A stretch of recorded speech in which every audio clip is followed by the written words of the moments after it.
Company meeting के लिए Thailand ले जाने वाली कंपनी की बात सुनते ही मनोज और उसके दोस्तों की बाँछें खिल गईं।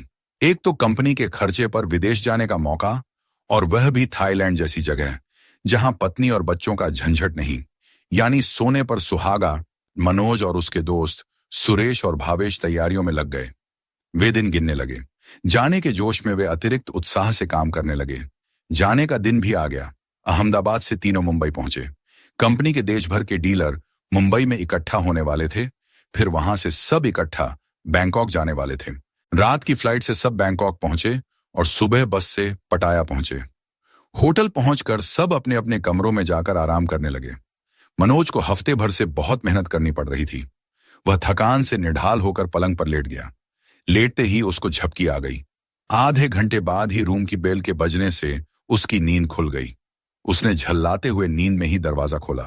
भावेश और सुरेश तेजी से कमरे में आए और चहकते हुए बोले, चल यार, थाई मसाज करवा कर आते हैं।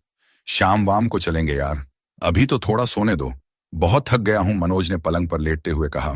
अरे, शाम को तो ओपन शो देखने जाएंगे, मसाज का टाइम तो अभी ही है, फिर आने के बाद नाश्ता करेंगे, सुरेश ने कहा। अबे, तू यहां सोने आया है क्या?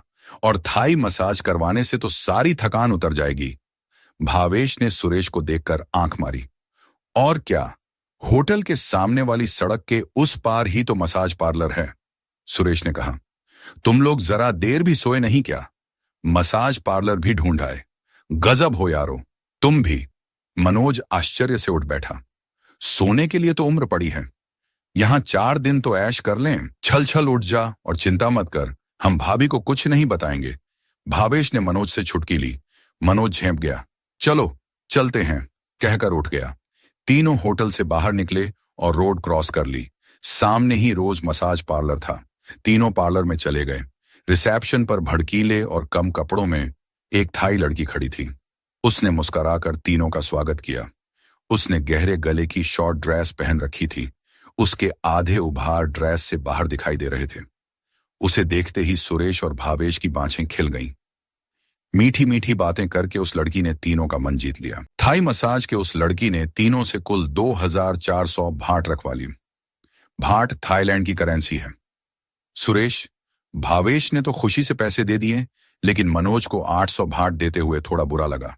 इतना पैसा सिर्फ मसाज करवाने के लिए। इससे तो दोनों बच्चों के लिए या पत्नी मीरा के लिए अच्छी ड्रेसेस आ जाती। थोड़ा भारी मन लिए हुए वह मसाज केबिन की ओर बढ़ा। उसके दोनों दोस्त पहले ही खुशी से फड़कते हुए केबिनों में जा चुके थे। मनोज ने भी एक केबिन का दरवाजा खोला और धड़कते हुए दिल से अंदर दाखिल हुआ।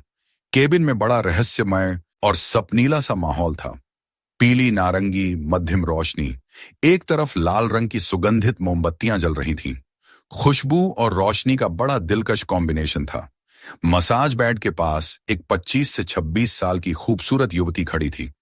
वह छटक लाल रंग की शॉर्ट बिना बाहों की ड्रेस पहने खड़ी थी। लाल रंग में उसका गोरा रंग गजब का खिला हुआ दिख रहा था। टाइट ड्रेस में से उसके सीने के उभार स्पष्ट दिख रहे थे। मनोज क्षण भर को अपनी सुध-बुध खोकर लोलुप दृष्टि से उसे देखता रह गया। लड़की उसकी हालत देखकर मुस्कुरा दी तो मनोज झेंप गया। मसाज वाली लड़की ने इशारे से उसे कपड़े उतारकर बेड पर लेटने को कहा। मनोज उसके जादू में खोया या यंत्रवत कपड़े एक ओर रखकर बेड पर लेट गया। बेड की चादर मुलायम और मखमली थी। इतनी नर्म चादर मनोज ने अपने जीवन में पहली बार देखी थी। कमरे में मनोज को ऐसा लग रहा था कि वह किसी तिलिस्मी दुनिया में आ गया है। वह एक अनोखी रूमानी दुनिया में पहुंच गया। तभी लड़की ने एक सुगंधित तेल उसकी पीठ पर लगाकर मसाज करना शुरू कर दिया। लड़की के मादक स्पर्श से वह मदमस्त होकर एक मादक खुमारी में खो गया। उस पर एक हल्का सा नशा छाता जा रहा था। बंद कमरे में एक जवान लड़की के साथ एक रोमांटिक माहौल में मसाज करवाने का यह उसका पहला अनुभव था। 800 भाट खर्च होने का अफसोस जाता रहा। मसाज करीब 1 घंटे तक चला। थोड़ा नशा हल्का होने पर जान पहचान बढ़ाने के मकसद से मनोज ने उस लड़की से बातचीत करनी शुरू कर दी। वह लड़की थोड़ी बहुत अंग्रेजी बोल पा रही थी। मनोज ने उससे उसका नाम पूछा तो उसने जूली बताया। मनोज ने उसकी शिक्षा और घर परिवार के बारे में बात की। वह 25 वर्ष की ग्रेजुएट लड़की थी। उसका घर पटाया से दूर एक गांव में था। माता पिता बूढ़े थे। वह घर चलाने के लिए पटाया में यह काम कर रही थी। न जाने उसके चेहरे और स्वर में ऐसी क्या पीड़ा थी। एक दर्द सा झलक रहा था कि मनोज का दिल पिघल गया। यूं भी वह कच्चे मन का भावुक इंसान था। किसी का दर्द उससे देखा नहीं जाता था, खास तौर पर लड़कियों का। मसाज का वक्त खत्म हो गया था। मनोज केबिन से निकलने के लिए कपड़े पहनने लगा। जूली का चेहरा उदास सा था, आंखें भरी हुई थीं। पता नहीं क्यों, आपसे मिलना बहुत अच्छा लगा। आप और लोगों से बहुत अलग हैं। मैंने सुना था कि भारतीय लोग चरित्र और मन से बहुत सच्चे और अच्छे होते हैं। आज आपके रूप में देख भी लिया। मनोज अपनी तारीफ सुनकर खुश हो गया।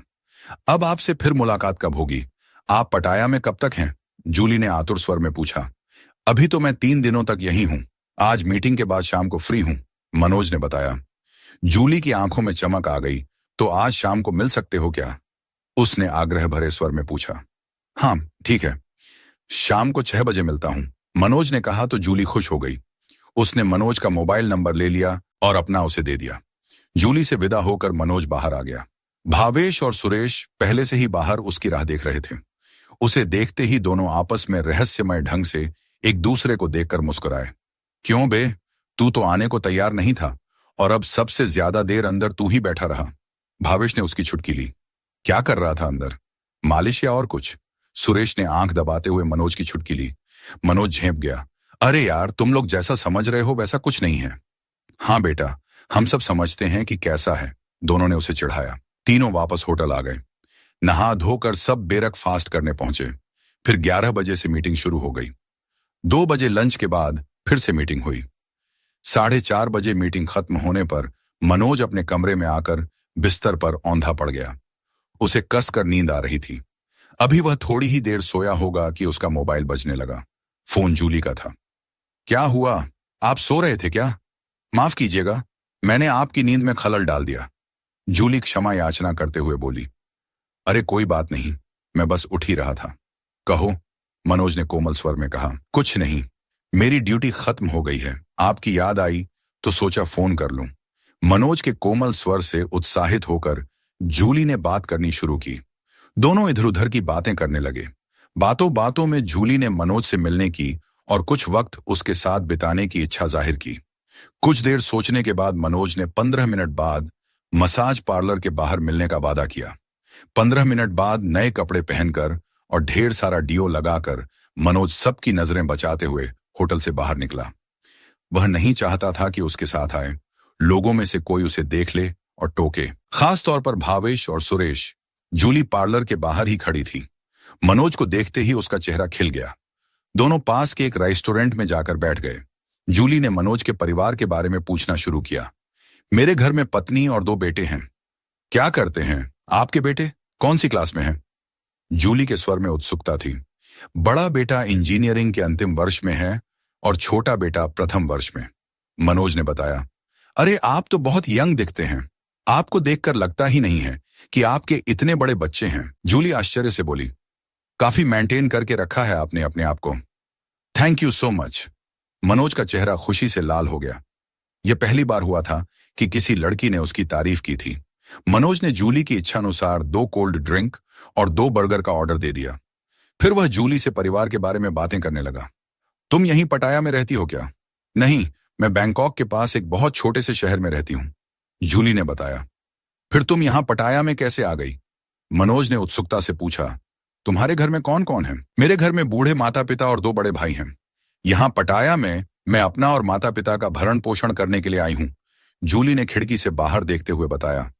जब तुम्हारे 2 बड़े भाई भी हैं तो तुम्हें यहां इतनी दूर आने की क्या जरूरत थी? मनोज ने आश्चर्य से पूछा। एक गहरी सांस लेकर जूली ने विस्तार से बताना प्रारंभ किया। मेरे दोनों बड़े भाई शादी करके माता पिता से अलग हो गए हैं। वे घर में 1 पैसा भी नहीं देते, यहां तक कि घर में आते भी नहीं हैं। मेरे पिता और मां दोनों जिंदगी भर दूसरों के खेतों में मजदूरी करके अपना घर चलाते रहे। भाइयों की पढ़ाई और शादी में उनकी सारी जमा पूंजी खत्म हो गई। अब हमारे पास खाना खाने के भी लाले पड़ गए। पिता अब काफी बूढ़े हो गए हैं और अधिक मजदूरी नहीं कर सकते। तो तुमने वहीं कोई नौकरी क्यों नहीं कर ली? मनोज ने सवाल किया। पैसों की कमी के कारण पिताजी मुझे ज्यादा पढ़ा नहीं पाए। वहां ऐसी कोई नौकरी नहीं मिली जिससे गुजारे लायक कमा पाऊं, इसलिए मां ने 6 महीने पहले मुझे यहां पटाया भेज दिया ताकि मसाज का काम सीखकर पैसा कमा सकूं। वे तो मुझसे बुरा काम करने पर भी जोर दे रही हैं, क्योंकि उसमें पैसा बहुत मिलता है। पटाया में हजारों लड़कियों इसी काम में लगी हैं और सैलानियों से अच्छा खासा पैसा ऐंठती हैं।